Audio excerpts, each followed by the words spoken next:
Hello guys, welcome to Daily Ayurveda Gyan. So our today's topic is Kriya Kāla. So I will be explaining you about Kriya Kāla. So it is being asked for long essay as well as short essay. Practically as well, the topic of Kriya Kāla you should understand very well if you want to rule out the patient right from the Nidana till the Vyadi. Occurrence of the Vyadi, Kriya Kāla will be helping you out. Okay, so if you understand this Kriya Kāla, you can rule out the Vyadi and Chikitsa becomes automatically easy. So, this Kriya Kāla, there are mainly two Kriya Kālas. Okay, basically two types of Kriya Kālas.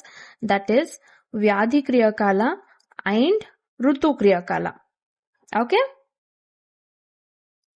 So there are basically two types of Kriya Kālas are there.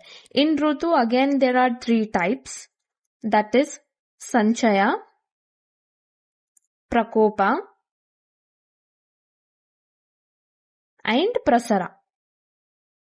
Okay.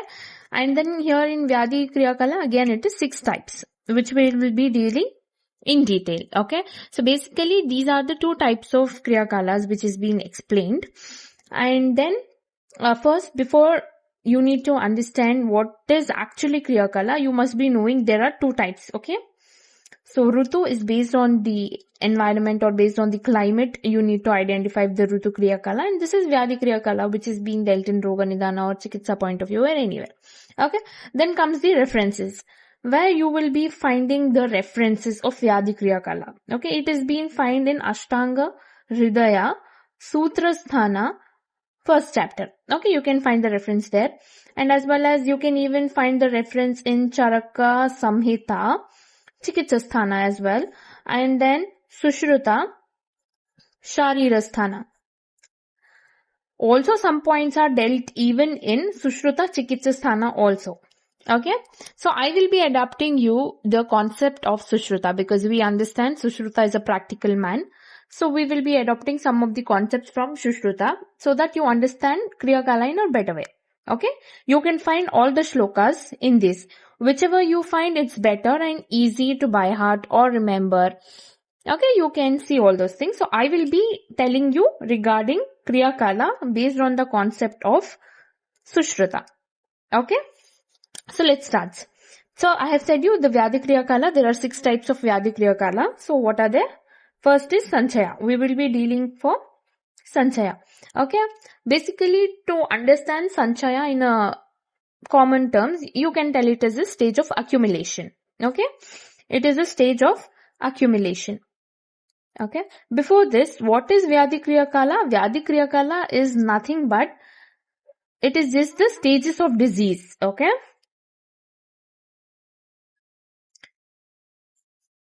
Stages of disease.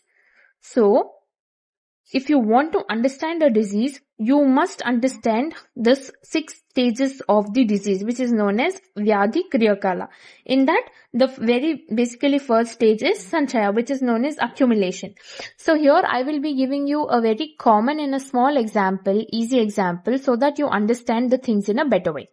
Okay? So first is like Sanchaya. It is stage of accumulation. Here what happens? Okay, I will be taking you, I will be giving you the example of an ice cream. Okay. So, here it is a stage of accumulation. What happens? See, if you continuously eat ice cream every day. Okay.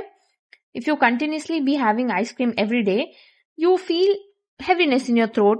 You feel laziness. You feel sleepy. These are all the signs you identify in the stage of accumulation.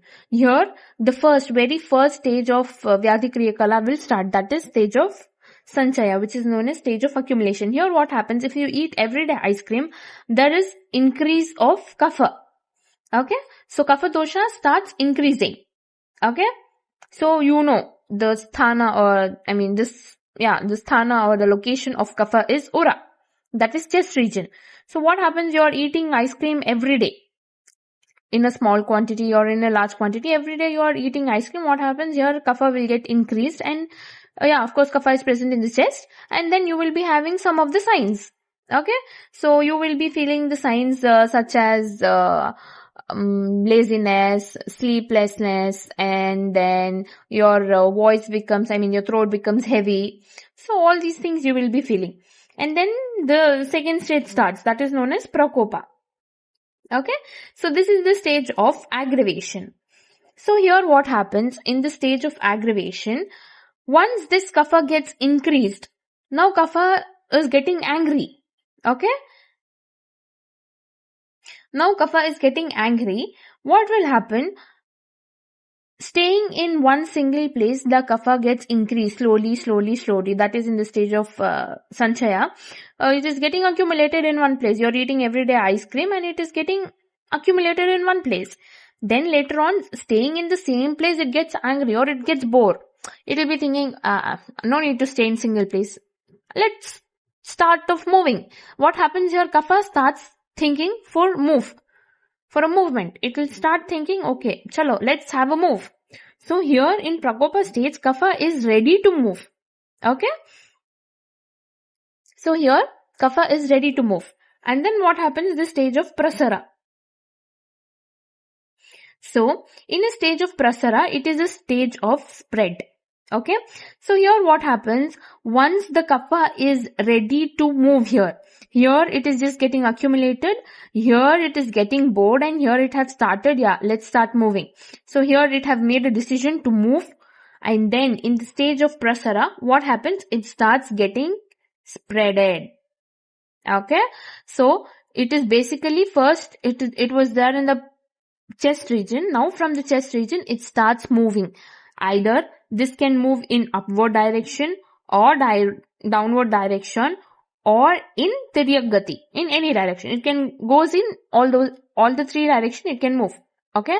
Now the kapha is independent. Now it don't want to stay in one single place. It have decided now it will move in either of the direction. Okay. So basically the very, very easy way to move it will go in an upward direction because ura. Okay. It will get kantha region, which is throat. So it can move in upward direction very easily. Okay. So here what happens in stage of Prasara, it is ready to move. Then comes Sthana Samshraya. Okay. Sthana Samshraya. In stage of Sthana Samshraya, what happens? It get localized. See, the original place of kapha is Uras. Basically, the body you have, okay? The body here you will be having kapha. Then you will be having pitta. Then you will be having vata. This is chest region. Okay. So basically vata, it's present above the kantha region. In the kantha region, but still vata is almost, if you read the commentary part, you can find vata is present all over the body. Okay. So, okay, let's not discuss on vata deep. Let's go in here. Now it is present in chest region. Now what happens? Once it gets accumulated here, it starts off spreading. It starts